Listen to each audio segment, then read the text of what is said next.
চালের গুঁড়া, মোলকা, ডিম, খুদ দিয়ে আজকে আমি তৈরি করব মজাদার ডিম পিঠা। এই পিঠা খেতে যেমন মজাদার আর বানাতেও খুব একটা সময় লাগে না, তাই তো ঝটপট বানিয়ে নিতে পারেন বিকেলের নাস্তায় ঝালঝাল ডিম পিঠা। প্রথমে একটা বাটিতে 3 চামচ পরিমাণ মোলকা নিয়েছি, এর মধ্যে দিয়ে দিব খুদ। ডিম পিঠার মধ্যে খুদ দিলে এটা খেতে মচমচে হয় আর খেতে খুবই মজা লাগে। এখানে খুদগুলো আমি আগে থেকে ভিজিয়ে রেখেছিলাম, এরপর ভালোভাবে ধুয়ে নিয়েছি। এরপর এর মধ্যে দিয়ে দিয়েছি কাঁচামরিচ কুচি। আমি ঝাল খেতে পছন্দ করি, এজন্য এখানে অনেকগুলো মরিচ নিয়েছি। এরপর এর মধ্যে দিয়ে দেবো 1 টেবিল চামচ পরিমাণ লবণ, 1 টেবিল চামচ পরিমাণ হলুদের গুঁড়ো, 1 টেবিল চামচ পরিমাণ আদা রসুন বাটা, আর দেবো একটা ডিম। ডিম আর খুদ দেওয়ার জন্য পিঠা খেতে ভীষণ মজা হয়, তাই ডিম না দিলে তো একদম ভালো লাগে না, ডিমের জন্য টেস্টটা আরও বেড়ে যায়।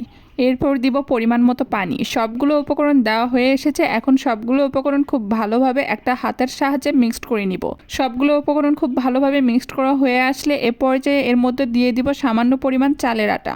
এরপর আবারও খুব ভালোভাবে মিক্সড করে নিব। মিক্সড করা হয়ে আসলে এ পর্যায়ে একটা কড়াই চুলার উপরে উঠিয়ে দিয়েছি। কড়াই গরম হয়ে আসলে এখন আমি গোলাটা দিয়ে খুব ভালোভাবে গড়িয়ে গোল করে নিব। 2 থেকে 3 মিনিট পর পিঠার এক পাশে হয়ে আসলে পিঠাটা উল্টিয়ে দিব। এই তো ঝটপট রেডি হয়ে গেল ঝালঝাল গরম গরম পিঠা। কার কার ঝালঝাল গরম গরম ডিম পিঠা খেতে পছন্দ অবশ্যই কমেন্টস করে জানাবা।